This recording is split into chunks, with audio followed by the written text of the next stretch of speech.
సమస్యల పరిష్కారం కోసం రాష్ట్ర వ్యాప్తంగా ఉన్న అంగన్వాడీలు చలో విజయవాడకు పిలునిచ్చిన నేపథ్యంలో రాష్ట్ర తెదేపా అధ్యక్షుడు ఎమ్మెల్యే పల్లా శ్రీనివాసరావు స్పందించారు. ఈ మేరకు పాతగాజువాక పార్టీ కార్యాలయంలో ఆయన మీడియా సమావేశంలో మాట్లాడారు. కూటమి అధికారంలోకి వచ్చాక అంగన్వాడీలకు ప్రభుత్వం అండగా నిలిచింది అన్నారు. వారి డిమాండ్లను ప్రభుత్వం సమగ్రంగా పరిశీలిస్తుందని తెలిపారు. విపక్షాల మాయమాటల ఉచ్చులో పడొద్దని సూచించారు.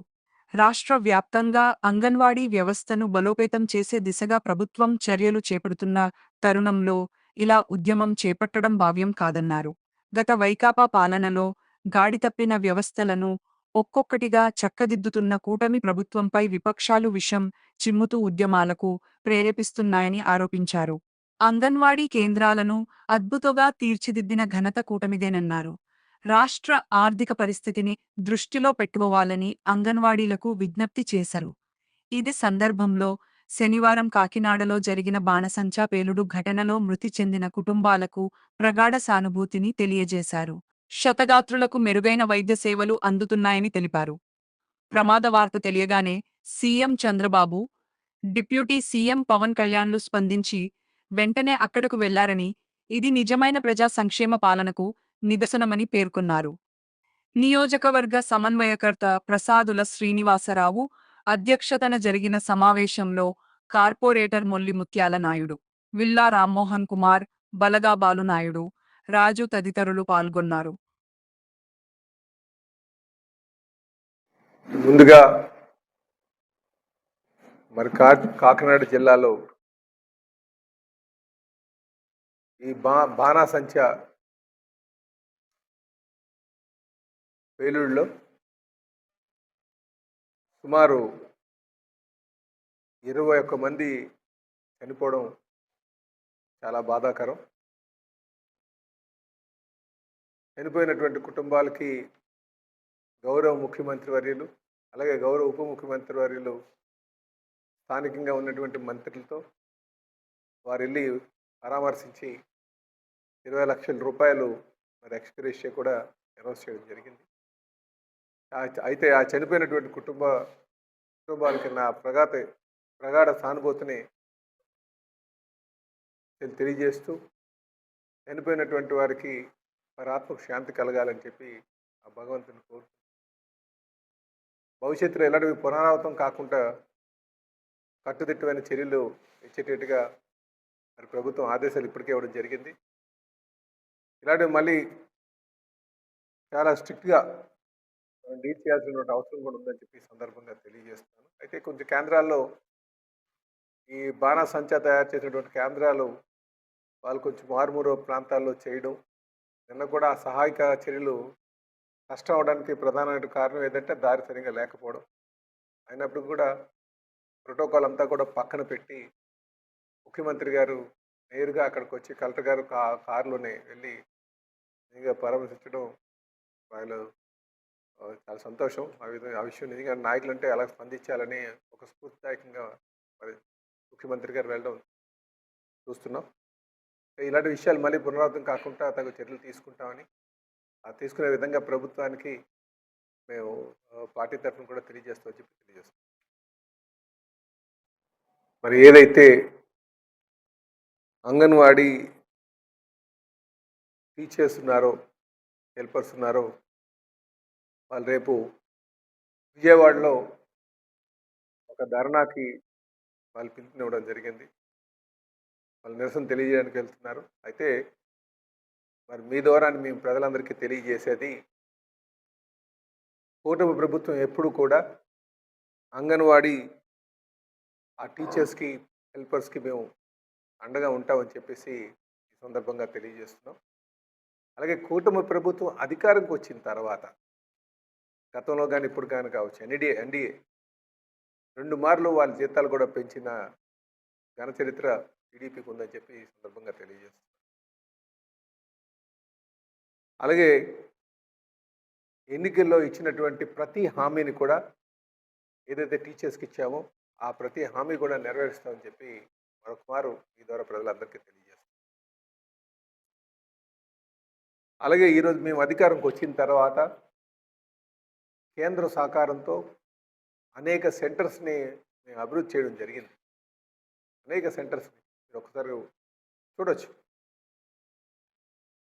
అలాగే గతంలో ఈ మరుగుదొడ్లు కావచ్చు, వాటర్ సౌకర్యం లేనటువంటి పరిస్థితి కావచ్చు, అలాంటి పరిస్థితి నుంచి పూర్తి మౌలిక వసతులు కల్పించే విధంగా కూటమి ప్రభుత్వం చర్యలు తీసుకుందని చెప్పి ఈ సందర్భంగా తెలియజేస్తున్నాం.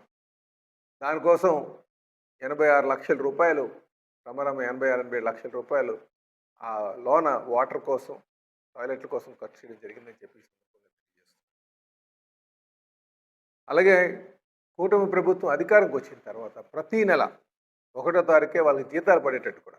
గత ప్రభుత్వం అయితే వాళ్ళకి జీతాలు చాలా ఆలస్యం చేసేది. కానీ కూటమి ప్రభుత్వం వచ్చిన తర్వాత ముఖ్యమంత్రి గారు చంద్రబాబు నాయుడు గారు పదవి స్వీకారం చేసిన తర్వాత వాళ్ళు 1వ తారీఖే వాళ్ళ జీతాలు పడేటట్టుగా అనేక చర్యలు తీసుకోవడం జరిగిందని చెప్పి ఈ సందర్భంగా తెలియజేస్తున్నాం. అలాగే వాళ్ళ సర్వీసెస్ని సులభతరం చేయడం కోసం కూడా సుమారు 50,204 మందికి స్మార్ట్ ఫోన్లు కూడా ఇవ్వడం జరిగింది. దీనివల్ల వాళ్ళు అందించేటువంటి సేవలు, ఆ సమాచారం త్వరితగతిన పంపించడానికి కోసం, ఇక్కడ ఉన్న కిందన ఏ పరిస్థితి ఉందని పై అధికారులకు తెలియజేయడానికి వీలుగా ఉండేటట్టుగా మరి 58,000 రమారమి ఫోన్లు కూడా, స్మార్ట్ ఫోన్లు కూడా సప్లై చేయడం. అంటే ఎప్పుడు కూడా కూటమి ప్రభుత్వం అంగన్వాడీలకు అండగా ఉంటుందనడానికి ఇది ఒక నిదర్శనం చెప్పి ఈ సందర్భంగా తెలియజేస్తున్నాం. అలాగే అంగన్వాడీ కేంద్రాల్లో అటెండెన్స్ కానీ చూస్తే నేషనల్ యావరేజ్ చూసుకుంటే 70% ఉంది. కానీ ఇక్కడైతే 95% కూడా పెంచడం జరిగింది. ఆ విధంగా ప్రభుత్వం మానిటర్ చేస్తుందని చెప్పేసి ఈ సందర్భంగా, అంటే ఇండియా నేషనల్ యావరేజ్ కన్నా ఎక్కువ అటెండెన్స్ మరి ఇక్కడ ఉన్నటువంటి అంగన్వాడీ కేంద్రాల్లో జరుగుతుందని చెప్పి ఈ సందర్భంగా తెలియజేస్తుంది. ఇదంతా కూడా ఈ స్మార్ట్ ఫోన్స్తో రిజిస్ట్రేషన్ అవుతున్నటువంటి. అలాగే వాళ్ళకి గతంలో ఈ గ్రాట్యుటీ అది ఉండేది కాదు. కూటమి ప్రభుత్వం వచ్చిన తర్వాత గ్రాట్యుటీ కూడా పెట్టడం జరిగిందని చెప్పేసి ఈ సందర్భంగా తెలియజేస్తున్నాం. అలాగే కేవలం గ్రాట్యుటీ కట్టడానికే 2025లో 20 కోట్ల రూపాయలు ప్రభుత్వం డబ్బులు వెచ్చించిందని చెప్పి కూడా ఈ సందర్భంగా తెలియజేస్తున్నాం. 20 crores రూపీస్ ఓన్లీ గ్రాట్యుటీ కట్టడానికి. అలాగే వీటితో పాటు అంగన్వాడీలో ఈ టీవీలు కావచ్చు, ఆర్ఓలు కావచ్చు, ఆర్ఓ వాటర్ ప్లాంట్స్ కావచ్చు, టాయిలెట్లు కావచ్చు, అలాగే వేసవిలో 15 రోజులు సెలవులు కూడా, అలాగే ఆట వస్తువులు కావచ్చు, పాఠ్య పుస్తకాలు కావచ్చు, ఇవన్నీ సమకూర్చి అలాగే ఒక కూటమి ప్రభుత్వం వచ్చిన తర్వాత ఇవన్నీ కూడా వాళ్ళకి సమకూర్చాం. ఈ స్మార్ట్ ఫోన్స్తో పాటు టీవీలు కావచ్చు, టాయిలెట్లు కావచ్చు. అలాగే రాష్ట్ర వ్యాప్తంగా సుమారు 5,000 మినీ అంగన్వాడీ కేంద్రాలు పూర్తి స్థాయి అంగన్వాడీ కేంద్రాలుగా మార్చడం జరిగింది. 5,000 కూడా కూటమి ప్రభుత్వం అధికారులు. ఇవన్నీ ఎందుకు చెప్తామంటే అంగన్వాడీ టీచర్స్ పట్ల కూటమి ప్రభుత్వం చిత్తశుద్ధితో ఉంది అని చెప్పి తెలియజేయడానికి ఇవన్నీ కూడా మేము చెప్తున్నాం. ఈరోజు ఎందుకంటే కొంతమంది మభ్య పెడుతున్నారు, మీకు అది చేస్తాం ఇచ్చేస్తాం అని చెప్పి చాలా డిమాండ్స్ పెట్టి తీసుకొస్తున్నారు. నేను ఈరోజు ఖచ్చితంగా ఆ డిమాండ్స్ అన్నీ కూడా మీ ఎలక్షన్లో ఇప్పటికే 9 డిమాండ్స్ మేము పూర్తి చేసాం. ఇంకా మిగతా డిమాండ్స్ కూడా చేయడానికి అన్ని విధాల ప్రయత్నం చేస్తున్నాం. బట్ ఈ రోజు ఉన్నటువంటి రాష్ట్ర ఆర్థిక పరిస్థితితో కొంచెం ఇబ్బంది కలిగినటువంటి పరిస్థితి ఉంది. అయినప్పటికీ కూటమి ప్రభుత్వం ఎలక్షన్ మేనిఫెస్టోలో పెట్టినటువంటి అన్ని హామీలు కూడా నెరవేరుస్తామని చెప్పేసి ఈ సందర్భంగా తెలియజేస్తున్నాం. అలాగే ఇందులో పదోన్నతులు కూడా ఆయాల కింద ఉన్న వాళ్ళని టీచర్స్ కింద వాళ్ళ క్వాలిఫికేషన్ బట్టి, వాళ్ళ సర్వీస్ బట్టి కూడా చేయడం జరిగిందని చెప్పేసి 5,000 మందిని మరి తీసుకోవడం జరిగిందని కూడా, కొత్త వారిని కూడా తీసుకోవడం జరుగుతుందని చెప్పి ఈ సందర్భంగా తెలియజేస్తున్నాను. ఇదే కాకుండా ఇంకనూ వేతనం పెంచడానికి సాయశక్తిలా కృషి చేస్తాం. వాళ్ళు డిమాండ్స్లో కొంత న్యాయం ఉంది, దాన్ని నెరవేర్చడానికి కొంచెం ఆర్థిక పరిస్థితి కొంచెం కష్టంగా ఉంది కనుక త్వరలోనే అది కూడా చేస్తామని చెప్పేసి ఈ సందర్భంగా తెలియజేస్తున్నాం. ప్రతి నెల 1వ తారీఖునే మన జీతాలు ఇవ్వడం కావచ్చు, మిగతా వాళ్ళ డిమాండ్స్ అన్నీ కూడా కూటమి ప్రభుత్వం చిత్తశుద్ధితో ఉందని చెప్పేసి ఈ సందర్భంగా తెలియజేస్తూ దీన్ని కొన్ని పార్టీలు ఎవరైతే రెచ్చగొట్టి తీసుకెళ్తున్నటువంటి కార్యక్రమాలు అది అది మంచిది కాదు. కూటమి ప్రభుత్వం మీద నమ్మకం పెట్టండి అని చెప్పి ఈ సందర్భంగా తెలియజేస్తూ, ఎప్పుడు కూడా అంగన్వాడీ టీచర్స్ పట్ల కూటమి ప్రభుత్వం సానుకూలంగా ఉంటుందని చెప్పేసి ఈ సందర్భంగా తెలియజేస్తాను. నమస్కారం.